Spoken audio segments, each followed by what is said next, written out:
Pourquoi pêches-tu? Ah, ça, c'est le grand mystère que les non-pêcheurs ont du mal à comprendre, hein, d'où nous vient cette passion comme ça.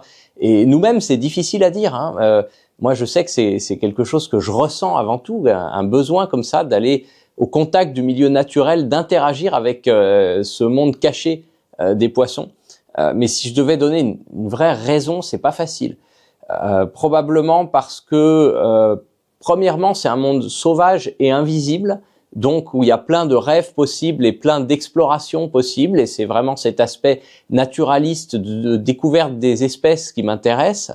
Mais plus profondément que ça, je dirais que c'est aussi un acte très naturel, très primordial, un peu comme les chasseurs-cueilleurs de la préhistoire, quoi. On tire quelque chose vraiment de la nature en attrapant un poisson. C'est vraiment un acte qui nous connecte avec les éléments. Et ça, c'est très préhistorique, mais c'est ancré en nous, je trouve. Quel est ton poisson préféré? Mon poisson préféré, en fait, c'est quasiment impossible d'en choisir qu'un parce que c'est la diversité des poissons qui m'intéresse le plus à la pêche. C'est vraiment de voir toute cette abondance du monde vivant. Il y a des dizaines de milliers d'espèces de poissons, donc c'est vraiment une exploration sans fin. Mais bon, pour répondre à la question, si je devais en choisir qu'un, je choisirais un poisson varié aussi dans ses comportements et ses façons d'être. En eau douce, probablement la truite, du coup, qui est le vertébré le plus varié au monde. Il y a plus de diversité génétique dans les truites d'un pays comme la France que dans toute l'espèce humaine. Donc s'intéresser aux truites, c'est beaucoup plus vaste que s'intéresser aux humains. Voilà, c'est complètement dingue. Il y a des truites minuscules, énormes, qui vivent en mer, en rivière, en haut des montagnes, dans les lacs, etc. Donc voilà, au moins ça fait qu'avec un seul poisson, on peut avoir plusieurs poissons. C'est un peu triché. Et puis en mer, je dirais un poisson comme le thon. Où on dirait pas comme ça parce qu'ils se ressemblent tous les thons, mais c'est un poisson qui a des comportements extrêmement variés aussi, surtout que comme il recolonise nos côtes que depuis quelques années, on découvre des comportements qu'on avait complètement oubliés ou qu'on n'avait jamais observés chez ce poisson. Donc c'est assez passionnant aussi parce que selon la saison, l'endroit, etc., il peut se nourrir de minuscules larves d'anchois ou de toutes petites méduses à peine visibles à l'œil nu, comme il peut chasser des bonites qui font 10 kilos. Donc c'est assez versatile aussi comme comportement de ce poisson. Un grand migrateur qui va nager du Groenland jusqu'à aux tropiques de l'Afrique de l'Ouest et du Cap-Vert, quoi. Donc c'est assez fascinant comme animal. Que peut-on faire en tant que pêcheur pour améliorer son impact sur le milieu aquatique? C'est une question que tous les pêcheurs devraient se poser plus souvent, je pense, parce qu'on ne se la pose jamais trop souvent. Ce qu'on peut faire pour vraiment avoir le meilleur impact possible, c'est-à-dire le moins d'impact négatif, mais aussi le plus d'impact positif. Et ça, c'est une remise en question permanente de nos pratiques, typiquement de la façon dont on va pêcher en eau-kill, pour pouvoir avoir zéro impact sur le comportement du poisson. C'est assez facile en suivant un certain nombre de règles simples et en adaptant le matériel, la façon de pêcher. Un exemple auquel on pense pas souvent, c'est d'arrêter de pêcher quand l'eau atteint une certaine température, parce que l'oxygène est de moins en moins dissous dans l'eau au fur et à mesure que l'eau elle chauffe, et donc les poissons n'ont plus assez d'oxygène et se mettent en mode survie, économie d'énergie en été par temps de canicule. Donc il faut surtout pas pêcher par ces temps-là. Un autre exemple, c'est de minimiser le temps passé par les poissons hors de l'eau quand on prend des photos. C'est tout bête, mais si quand on sort une truite de l'eau, on compte jusqu'à 10 dans sa tête, et à 10, on la remet à l'eau, dans l'eau, et on arrête de la sortir de l'eau quoi qu'il arrive, eh bien, ça n'empêche pas de faire des belles photos, parce qu'il suffit que le photographe soit prêt, et 10 secondes, c'est largement suffisant, mais ça permet, selon les études, ça a été étudié aux États-Unis, et c'est prouvé, ça permet d'avoir zéro impact sur le comportement futur de la truite quand elle sera relâchée. Donc c'est quand même ce qu'on recherche quand on fait du no-kill. Mais il n'y a pas que les idées de diminuer les impacts négatifs. On peut aussi compenser un peu ceux des autres parce que en tant que pêcheur, on est un acteur privilégié du milieu aquatique, donc on observe, on peut faire remonter des informations, lutter contre le braconnage, les pollutions. On peut aider aussi à ramasser les déchets dans la nature. C'est à chaque fois qu'on part pêcher, on emmène un sac. À la fin de la sortie, on ramasse quelques bouteilles, etc. Ça peut vite même compenser les quantités de déchets qu'on produit soi-même. Et c'est une très bonne chose pour le milieu. Et je pense évidemment un point très important. En France, c'est une gestion associative, la pêche. Donc s'engager dans les structures associatives liées à la protection des milieux aquatiques, les AAPPMA et d'autres associations nationales ou internationales. C'est super important et chacun selon ses possibilités. Si on a peu de temps, on peut donner un peu moins. Si on a plus de temps, on peut donner un peu plus selon les moments de la vie. Mais c'est extrêmement important parce que tout le système de protection du milieu aquatique, il fonctionne sur notre engagement. Si tu pouvais faire un voyage de pêche à une autre époque, laquelle choisirais-tu? J'adorerais faire un voyage de pêche à une époque lointaine. Je me demande toujours laquelle. Est-ce que ce serait une époque où on a des poissons, les mêmes espèces qu'aujourd'hui, mais beaucoup plus abondants parce que l'homme n'a pas encore eu d'impact. Par exemple, à la fin de la préhistoire, début de l'Antiquité, quand toutes nos rivières étaient encore surpeuplées de saumons à tel point que ça nourrissait des peuples entiers. Ou bien si carrément, si j'avais le choix, j'irais peut-être quand même faire de la pêche un peu plus exotique et voyager aux époques où il y avait des poissons qui n'existent plus du tout aujourd'hui. Je pense que je choisirais donc l'ère du Dévonien, qu'on surnomme l'ère des poissons, parce que tous les vertébrés sur Terre à cette époque étaient dans l'eau et étaient des poissons, mais il y en avait des totalement incroyables qu'on ne connaît plus aujourd'hui que sous forme de fossiles, et j'aimerais quand même beaucoup voir ce que ça donnait au bout de la ligne, ces espèces de placodermes, là, les poissons avec des cuirasses, des mâchoires absolument apocalyptiques. Comme en plus il y avait que des poissons sur Terre, ils n'avaient pas de prédateurs, donc je pense qu'ils s'étaient très peu éduqués et que n'importe quelle leurre les ferait mordre très facilement. Qu'est-ce qui change une vie de pêcheur? Je vais faire une réponse très classique, je vais dire des rencontres. Ça fait un peu comme le script dans Astérix là, mais des rencontres d'abord avec des poissons, je pense. C'est souvent quand même des rencontres avec le milieu naturel, avec certains poissons qu'on n'oublie jamais, des moments de pêche qui changent une vie de pêcheur, des rencontres avec des humains qui nous initient évidemment, et avec toute la communauté de pêcheurs. Moi, j'ai rencontré cette communauté assez tard. J'ai d'abord rencontré les poissons avant de rencontrer les humains personnellement, mais grâce à une longue expérience en solitaire de la pêche, j'étais pas vraiment seul, j'étais aussi en lien avec les magazines de pêche de l'époque, les livres, etc. Ça m'a donné une forme de confiance un peu différente de ce que j'aurais eu peut-être en étant tout de suite confronté à d'autres pêcheurs. Et puis quand j'ai rencontré toute la convivialité qu'il y avait autour aussi de la pêche, là ça a été un deuxième déclic, quoi. J'ai commencé à apprécier ce loisir pour l'aspect humain, en plus de l'apprécier pour l'aspect purement halieutique, nature, etc. Et c'est un aspect extrêmement important. Franchement, je connais pas d'autres communautés aussi soudées et aussi sympathiques. Partout dans le monde où je vais, des gens que je ne connais absolument pas. Je connais même pas des gens qui les connaissent. Je les contacte par Instagram, Facebook, un mail, et ils m'invitent à dormir chez eux, à aller passer 3 jours sur leur bateau, etc. Et moi, je fais la même chose de gens qui me connaissent pas. Et on a tous vécu des trucs comme ça avec la pêche, de se retrouver avec des parfaits inconnus et de se parler comme si on se connaissait depuis la maternelle. Et ça, je pense qu'il n'y a pas beaucoup de communautés qui offrent ça. Je sais pas pourquoi. Si c'est sociologique, si c'est à cause de la passion qui nous anime, si c'est le fait d'être tous ensemble un peu face à la nature, donc ça crée des liens, c'est ce que disent parfois les marins ou les gens de la montagne, que d'être face aux éléments qui nous dépassent un peu de la nature, ça crée des liens, c'est peut-être ça. Mais en tout cas, c'est vrai qu'avec d'autres activités, d'autres sports, je me vois très mal dire à quelqu'un, ah bah tiens, je vois que t'aimes aussi le football, est-ce que je peux dormir chez toi et passer le week-end pour jouer au foot? Tandis qu'à la pêche, tu dis, je vois que tu pêches telle espèce de poisson que j'ai jamais attrapé. En échange, je t'emmènerai pêcher mes silures à Paris et tu te fais inviter comme ça. Et c'est un échange permanent. On découvre des gens formidables. On partage des émotions incroyables. Il suffit de voir même avec les passants le lien que ça crée quand on est au bord de l'eau. Dès que c'est quelqu'un qui pêche, qui rencontre quelqu'un qui pêche, ça discute tout de suite naturellement. Donc ça c'est des choses qui changent une vie de pêcheur, un aspect humain. Mais les rencontres avec le milieu, avec les espèces changent aussi une vie, je pense. Parfois de rencontrer, moi quand j'ai rencontré le thon par exemple, voilà, un poisson totalement incroyable, ça a changé ma façon de voir énormément de choses.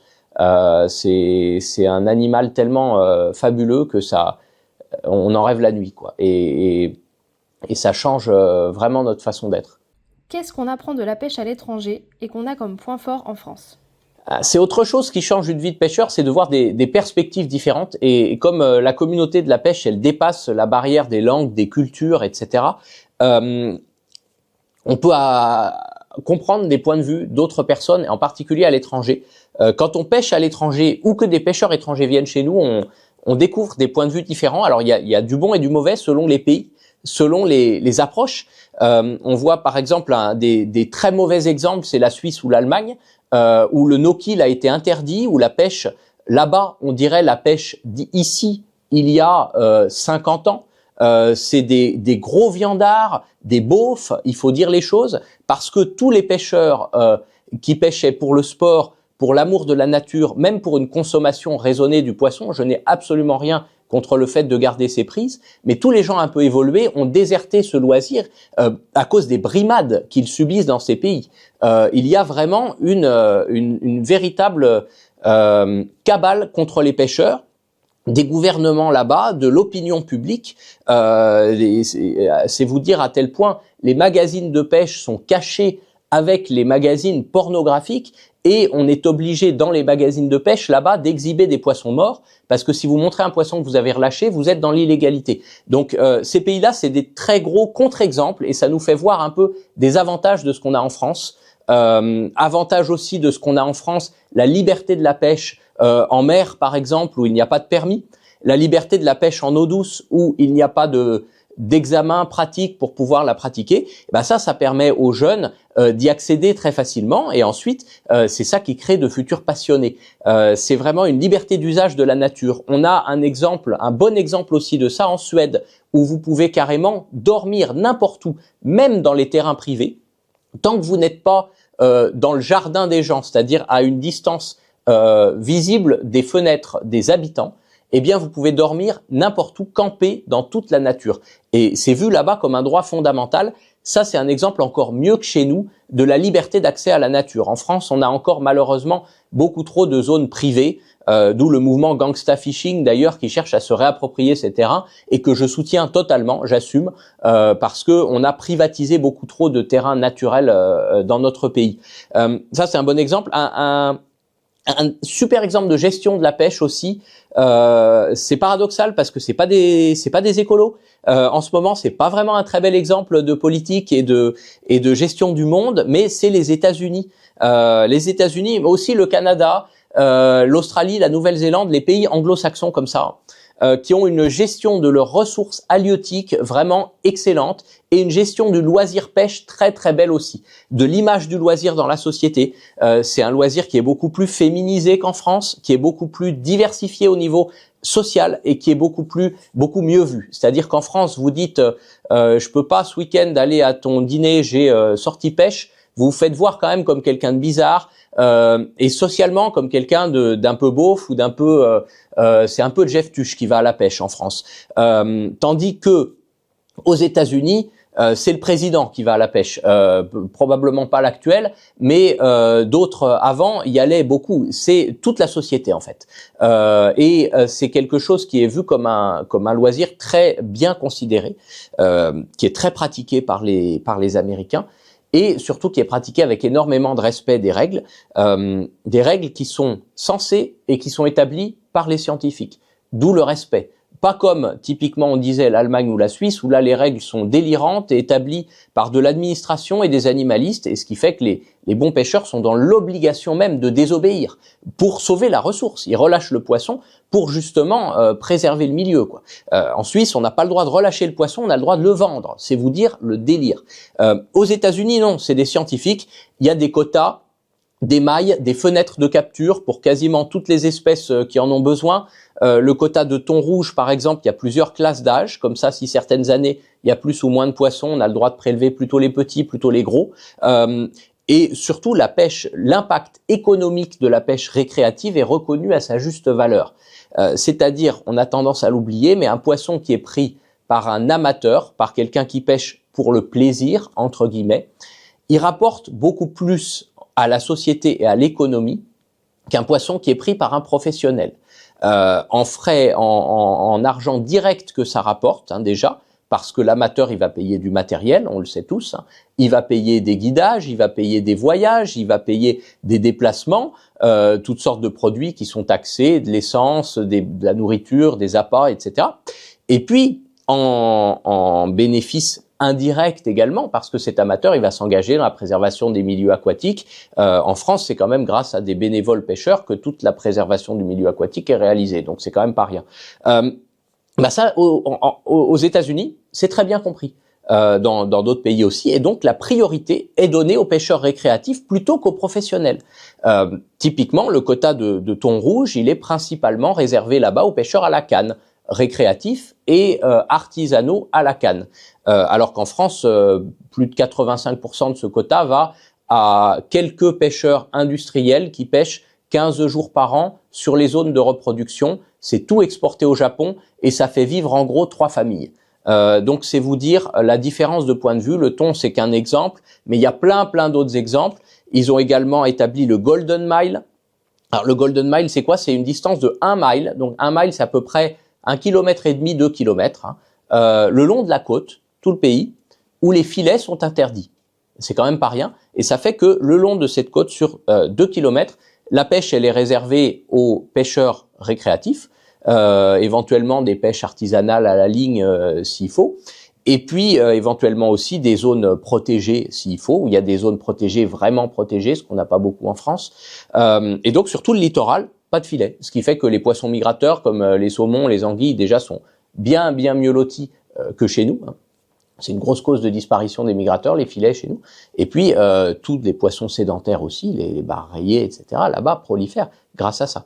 Si on pouvait avoir ce genre de règles, ne serait-ce que sur des petites zones de nos côtes en Europe, ce serait absolument fabuleux. Mais voilà, il faut écouter les avis scientifiques sur la préservation des ressources. Et malheureusement, en Europe, on a un gros lobby de l'agriculture en eau douce et de la pêche commerciale en mer qui empêche totalement les décideurs d'entendre même qu'il y ait une autre voie possible que faire le plus d'agriculture intensive possible qui détruit les cours d'eau et faire le plus de surpêche commerciale possible.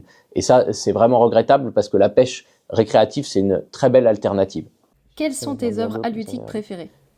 En livre, je dirais que c'est les livres de Maurice Genevoix, en particulier un qui s'appelle La boîte à pêche. Alors c'est un auteur qui est surtout connu pour avoir participé à la guerre de 14 et avoir écrit dessus, mais c'était un des premiers auteurs vraiment écologistes et qui a décrit la nature avec énormément de poésie. Donc La boîte à pêche de Maurice Genevoix, c'est un livre qui s'apparente plus à des descriptions poétiques des sensations de la pêche, mais tous les pêcheurs peuvent s'y reconnaître, c'est absolument magnifique. En film, il y a un film que j'adore, c'est un vieux Histoire naturelle. Donc c'est l'ancêtre de Chasse et pêche. Enfin, c'est les émissions qui passaient très tard la nuit là sur la télévision publique et qui ensuite se retrouvent un peu sur Seasons, etc. aujourd'hui. Ça s'appelle Pas vu pas pris et c'est avec le braconnier Patrick Lamaison qui est un homme qui vit dans les barthes de l'Adour, donc une des dernières zones humides sauvages de France, et qui vit en braconnier. Il se cache pour montrer sa vie en harmonie encore avec la nature, à se nourrir de poissons, à vivre en harmonie avec les oiseaux, les amphibiens, etc. Et il les défend corps et âme. Il a dédié vraiment sa vie à la défense de ce patrimoine naturel et culturel, et c'est une très belle histoire, des très belles images. C'est un peu introuvable comme film, mais il est encore en accès libre sur YouTube. Donc celui-là, il est magnifique. Si tu avais un super pouvoir à la pêche, lequel serait-ce? Il y en a plein dont on a envie, hein, selon ce qui nous arrive, quoi. Ça peut être de pas rater les ferrages, de voir à travers l'eau, d'avoir le leurre qu'il faut à chaque fois. Si je devais en choisir un, ce serait peut-être de voir à travers l'eau, je pense, mais j'ai peur que ça casse la magie en même temps. Donc c'est pas évident. C'est pas évident, mais en même temps, on a tellement envie de savoir. On a tellement envie de comprendre ce milieu. Que je dirais, c'est de voir à travers l'eau, mais un jour sur deux, voilà. Que penses-tu des liens entre les médias et réseaux sociaux et la pêche? Alors pour les médias grand public, je pense qu'il y a énormément de travail à faire de la part de tous les acteurs de la pêche. Et là, je m'adresse aux marques, aux revendeurs, aux influenceurs, aux distributeurs, aux magazines, vraiment aux fédérations évidemment, à la grande fédération nationale encore plus, à tout le monde, pour valoriser le loisir pêche. La pêche est encore trop mal vue en France. L'aspect naturaliste, l'aspect de protection du milieu aquatique ne sont toujours pas mis en valeur à leur juste valeur. Et l'aspect aussi de reconnexion avec la nature, de loisirs modernes, sympathiques, comme faisait le regretté Fred Misner avec le street fishing, qui a initié des millions de jeunes à cette pratique, suscité des vocations en très grand nombre. Ça permet de se reconnecter avec la nature et c'est une mission très importante dans notre crise de biodiversité actuelle. Donc, autant le faire valoir et le faire connaître. Et ça, au niveau des médias grand public, on n'y est pas encore du tout. Au niveau du monde de la pêche, bon, il y a tout un écosystème de médias autour de la pêche pour les pêcheurs. C'est une communauté très soudée. C'est assez intéressant comme phénomène. Le phénomène des réseaux sociaux, je pense qu'il est, il apporte beaucoup de choses à l'expérience de la pêche. C'est grâce à ça, moi, vraiment, que j'ai pu me faire énormément d'amis, des gens que j'avais jamais connus autrement que par les réseaux sociaux. C'est humainement exceptionnel. Et je pense que ces technologies-là, elles devraient pouvoir nous aider à valoriser toutes les connaissances qu'on acquiert au bord de l'eau. Je m'explique. En tant que pêcheur, on connaît énormément de choses sur le milieu aquatique que les scientifiques ne connaissent pas. Parce que les budgets dédiés à la science sont extrêmement faibles et donc le temps de terrain est généralement très court. En plus, il impose la rigueur scientifique impose des milieux contrôlés, des expériences très rigoureuses. Donc, il faut que tous les brochets fassent la même taille, sinon on ne peut pas le publier. Je caricature, mais c'est l'idée. Et du coup, ça fait qu'on a des connaissances scientifiques très officielles, très parcellaires sur les poissons. Tandis que les connaissances officieuses, mais non moins vraies, que détiennent les pêcheurs, sont immenses. Et si on pouvait trouver un outil, que ce soit au travers des réseaux sociaux, au travers de certaines applis dédiées à la pêche qui existent déjà, qui commencent à se lancer, ou au travers de systèmes en partenariat avec la science, mais un outil qui permette de transférer toutes ces connaissances que possèdent les pêcheurs vers le monde scientifique, donc les décisions pour la protection du milieu aquatique, on y gagnerait tous. Donc là-dessus, il y a vraiment quelque chose à faire. J'ai pas de solution comme ça parce que sinon je serais actuellement en train d'y travailler, mais c'est quelque chose auquel on doit tous réfléchir. Quel est ton plus grand rêve de pêcheur? J'ai beaucoup de rêves en tant que pêcheur. D'ailleurs, je rêve souvent de poissons la nuit et il y a plein d'espèces légendaires, l'espadon xiphias, le marlin de plus de 1000 livres, le saumon atlantique dans une rivière française qui devient un rêve de plus en plus difficile à atteindre, mais qui reste un rêve. Le brochet maîtré que j'ai toujours pas attrapé. Voilà, je suis à 98,5 pour l'instant.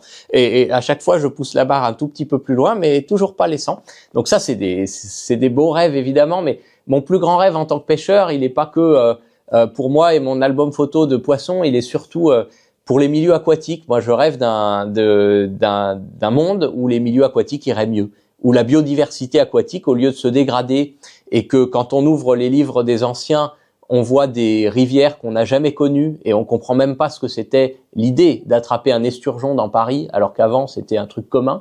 Au lieu de ça, que ça s'améliore. On le voit dans certaines rivières, comme la Seine justement à Paris, où on a eu les alos qui ont commencé à remonter il y a quelques années. Elles étaient pas remontées depuis 120 ans. Et quand on voit ça, c'est fabuleux. Donc je rêve, voilà, de retrouver ces merveilles et que le cycle infernal des pollutions agricoles, du réchauffement climatique, etc. Ralentisse, s'arrête et qu'on revienne, qu'on arrive à trouver des solutions collectives pour que le milieu aquatique se porte mieux.